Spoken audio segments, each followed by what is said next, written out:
Anyways, today we have a GC1 replay. Doesn't really have a name, but it's boxes. I used to do this. A lot of this stuff is going to be similar to my own gameplay and my own stuff, so I'm going to be a little bit more critiquing because it's stuff I'm more self-conscious about, if that makes any sense. But yeah, let's get right into it. Just first of all, no hate to this guy. I did just warn you, might be a little bit more critiquing because it's going to be a lot of the stuff I'm personally self-conscious about. But yeah, I mean, we're just going to sit here. This first step of any replay, if you want to learn how to do your own replays, first step of any replay is about the first minute or so. Just look for habits that are forming.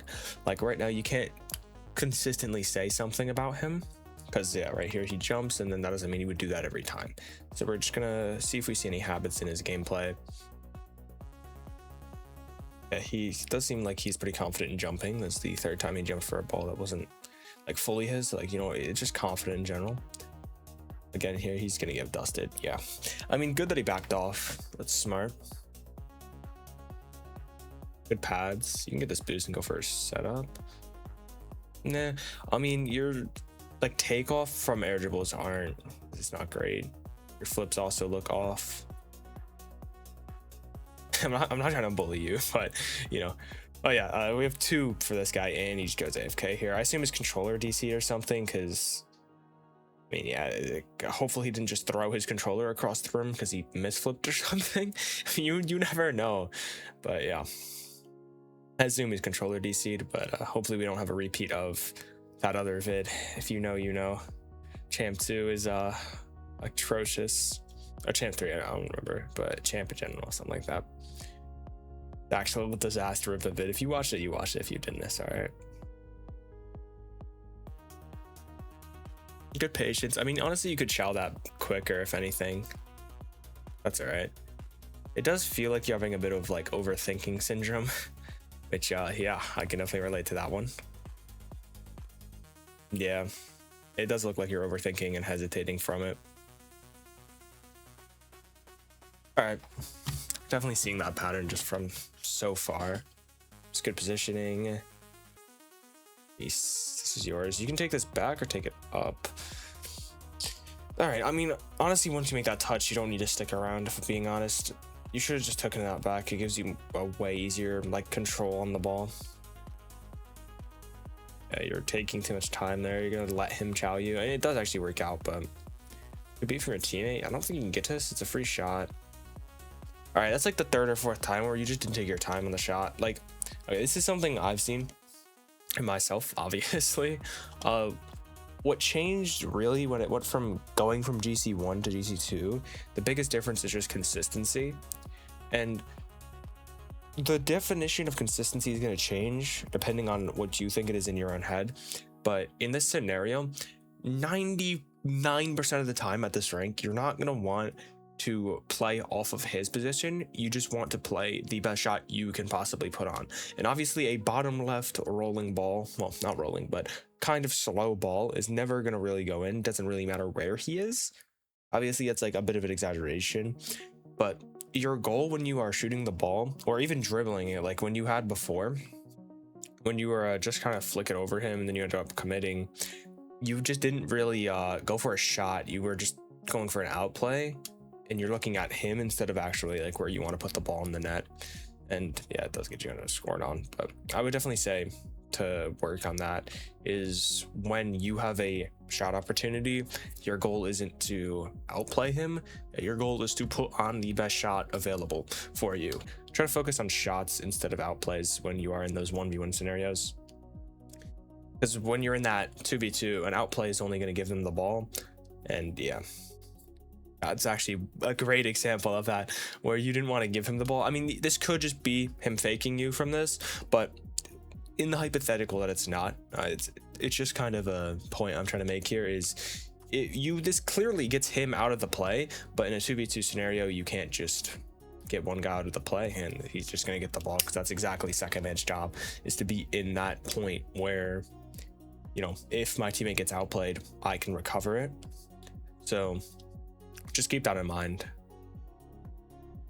Overall, I don't see much wrong with your positioning, though your positioning gets a little bit like more, I would like 3 in general, I would say, when you get to the higher ranks, because you can recover quicker, your teammates are a little bit more trustable. Like, yeah, in like a lower rank, your teammate's not turning around for that, but some of those things that you do want to be grateful for. Good save. I do like that you played high there. Ended up giving you committed, but I actually do like that. Yeah, you get a goal. Yeah, it's a goal. All right, I just want to break down why playing high here is great. Again, if you're at lower rank, you're probably not going to know why, but playing high is perfect because it's classified. If it's classified, the second I'm landing, I'm going for a bump to get this like around him. So just going high there avoids that bump and or demo if he actually has the speed for it. And yeah, it just keeps you in the play. I mean, going high does like botch your recovery though, but it's fine. It's worth avoiding a demo. Demos are actually just catastrophic. It'll temporarily give them that 1v1, 1v2 scenario, which is just terrible because they just have to go for a good shot and it's almost always in. A great save for your teammate. That's actually a great example of what I was talking about just now. Didn't even mean that. But you get demoed, now your teammate's back in this 1v1 scenario where you have to dodge a pretty lackluster bump attempt. But if he was a little bit better, obviously that could be a better shot. Or if he was more prepared for the demo, could 100% just be a goal. Good bump for your teammate, and then yeah, well played from you. You do get out of it, but I think they loop this back around. Good try. You can just chase this. No, you get a goal. Okay. I don't see anything wrong here. I would just definitely say I feel like you either leave or chase for a bump. Don't do neither. You kind of just played this in between spot. Like, it's fine to wait for an outcome, but once you see your teammate here, you could just turn behind him instead of playing continue. It's just nitpicky. I'm just being annoying at this point, but yeah, you could definitely leave a little bit earlier.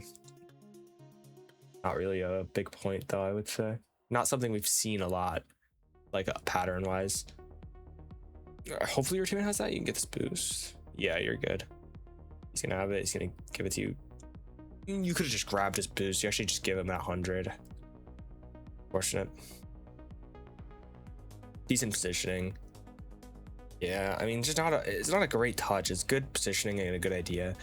Like, realistically, like, not to like self-glaze, but in this exact same scenario, I feel like I would go for more of like a touch upward. Like, you put your car. All right, the gas isn't working. All right, you put your car like right here on the ball, and it'll just perfectly put it up like on the wall above your car, like right here. If the ball hits that point of your car right here, the hitbox is like the same shape as the car, so this point of the hitbox is going to force it upward, where this point will keep it flat above and out, so it's going to be like right here where you have a perfect dirigible setup. Obviously, you don't have 100 boost, you're probably not going to get it there unless you just peek, but definitely just work on the controlled touch there. The same thing happened before when you were in your own corner, the same spot, and you ended up passing to them. Playing a little bit wide here. It's all right. You should be able to save this. All right. This is like not something that's arguable anymore. You definitely hesitate a lot and you just never get to a decision. It could be just you overthinking, which was my personal biggest problem that was holding me back in that like C3 to low GC1 range. You're just overthinking your commits. Like, when he gives you a free ball, you should take it. You shouldn't just wait. Like, there's some things that should just be instant, but right now you're thinking, is my teammate behind me? Should I be challenging this? Does he have something else? Where's his teammate? And then all those extra thoughts in your head are gonna just end up slowing that decision making. And in Rocket League, speed is one of the greatest things you can use. Yeah, obviously it's shown by his decision, even though it's actually dumb, but Snaggy just dives in here even though his teammate's committed. Hypothetically, this is a terrible challenge from him, but it gets him a goal simply because you effectively let him, because you had bad decision making or slow decision making. The decision itself wasn't the problem. It was just you waited so long that your options closed off, and then you ended up making a worse decision because your options are now gone. Yeah, like Snaggy he's got nothing in his head, bro. It's just cobwebs. So he's just chasing, but it's working quite well, and he's in the same rank. not because you're dumb or something. It's because he actually just turned off his brain and he just chases ball. And at the end of the day, Rocket League is not that deep of a game. You can just only break down those micro decisions. That's about it. You really should be, most of the time. I'm not gonna like advocate for playing brain dead and ball chasing, but if your habits are good, you want to be trusting your instinct instead of overthinking yourself. You're effectively just not trusting yourself. Yeah, like Snaggy gets rewarded on another goal because you're overthinking and you don't want to commit. This is your ball here. Right here, you could just like turn on that. I would jump right here and go for the wall. Just bring this up wall. Both of them are in their net, and you might not know that they're low boost, but even if they do have boost, it's going to be better than your teammate who has 0 rotating back. You let your teammate shoot this, and yeah, he just gets dunked because Snaggy has 10 brain cells and no boost. Yeah, I definitely just seen a lot of overthinking, but we'll see what happens in the next one. This is a loss by 2. Yeah, it's 0-2. Okay, so you're gonna lose this one, not win it. That's actually better because we can actually break down what you did wrong per goal. Fine, you stay in the play. Okay.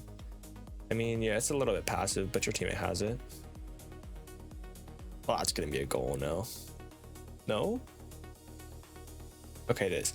All right. Yeah, honestly, let's actually we're like gonna fully analyze this goal specifically. Don't ask me why, I just feel like it. Yeah, you just should be going here. You have 60 boost. Oh no, you have 12 boost as a replay glitch. 100 boost now. Just stay backboard. You don't need to jump down. Yeah, I think you're just doing too much, in my opinion. There's no need to jump there. Like if you just stayed here, like where you are. Okay, I don't know why it put me over there. If you stay here, maybe drive up a little bit. Yeah, you would just have such an easy time. And if this guy's dumb enough to do that, you just get a free outplay and maybe even a goal.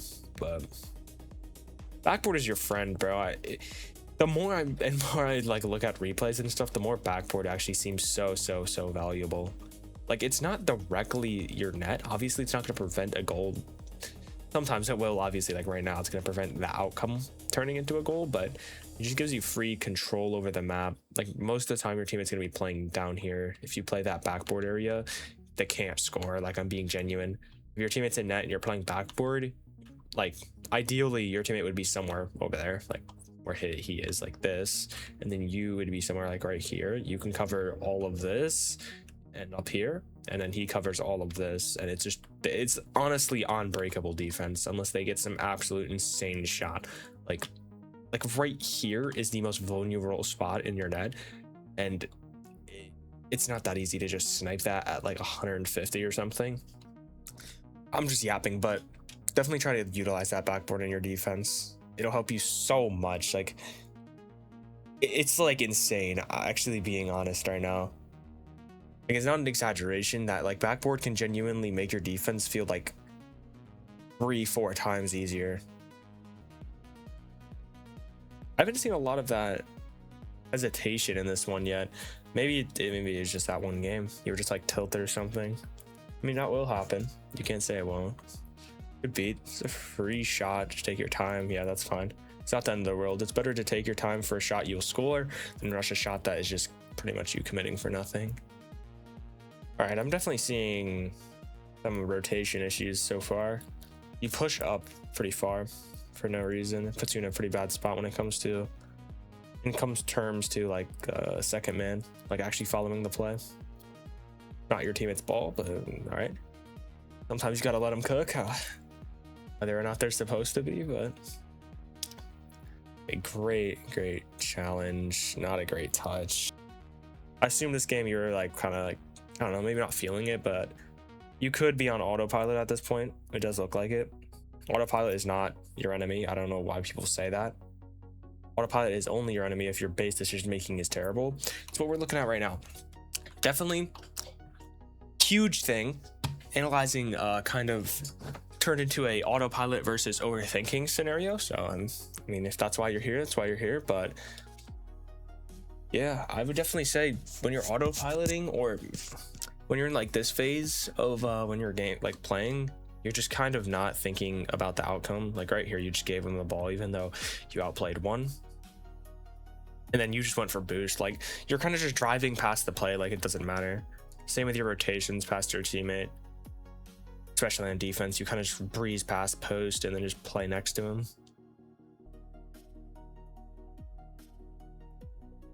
Oh, that's tough.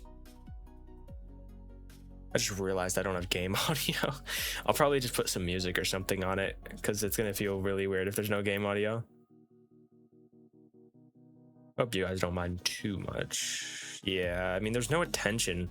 Like, throughout all of these touches, I feel like the biggest thing, even first game to now, there's no clear intention to all your touches. Like, this touch kind of just does nothing, if I'm being honest. You give him the ball, and then, like, yeah.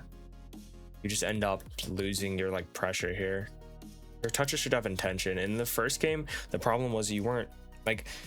you were only thinking about intention. That's pretty much what happens when you're in that overthinking stage, is you don't do anything with the ball. You actually end up losing options because you're only thinking about what the best intention is. And this is the dead opposite, where we just don't think about intention at all. There's like an in-between, a happy medium where like it's not necessarily like full autopilot, just brain is off, but it's close to it. It's just kind of like playing instinctually. Like you could think about small factors, but just don't overthink decisions. That's like, it's really hard to nail down when it comes to like actually practice, like in practice. But I would say when you have something that's overthought, it's not that you're overthinking what you're doing, you're overthinking what's going to happen afterward. It's not a goal, unfortunate. And then the problem with this is you're not thinking about what is going to happen when you do this. The best way to play is play on that semi-autopilot where you are making your decisions instantly just off of instinct, but you are still aware of what's happening on the field. Like you can be aware, all right, don't have anybody back. My teammate's 0 boost right now. Future me editing this, I tried to explain this pretty well, but here's the little thing I use to actually, narrow this down to like exactly what I'm trying to tell you guys. There's automatic, which is autopilot, which is not good. Then there's overthinking, which would be effectively manual. You're trying to force everything physically. The best example I can give for this is like when you're in like a social environment and you are like overthinking like where your arms are, how you're standing. Everybody's been there, but that's what you're doing in Rocket League. You're going to be playing in this in-between semi-automatic, which means you can take in information, which is the problem with autopiloting. You're not seeing what's happening on the field. You're only caring about yourself. So you take in information and you understand where your teammate is, where the opponents are, the boost amounts, the simple factors that are just a number, or like you can't really argue with them. It just is what it is. And then you want to be playing instinctually beyond that point. You shouldn't be thinking about anything else other than just that. Like you want to be playing in that part, that semi-automatic, where you make decisions instinctually, but those decisions are instinctually actually educated through your information base that you're building by taking in the other factors. You're living on two ends of the spectrum in both these replays, if I'm being honest. But yeah, just try to implement that like semi-auto like mindset. You'll have such a better time, and I can definitely see you up in those high GC1 and maybe low GC2 rank. All right, thanks for watching. I know it's been a yap chest, but hope you enjoyed the vid. Hope you got something out of it, especially if you're closer to this rank or even my rank. Maybe like somewhere up in GC2, high GC2, stuff like that is still going to be valuable for you guys, because mentality is something that isn't really talked about a lot in this game. So if you're interested, let me know down below in the comments. And yeah, thanks for watching. I'll see you on the next one. Peace out.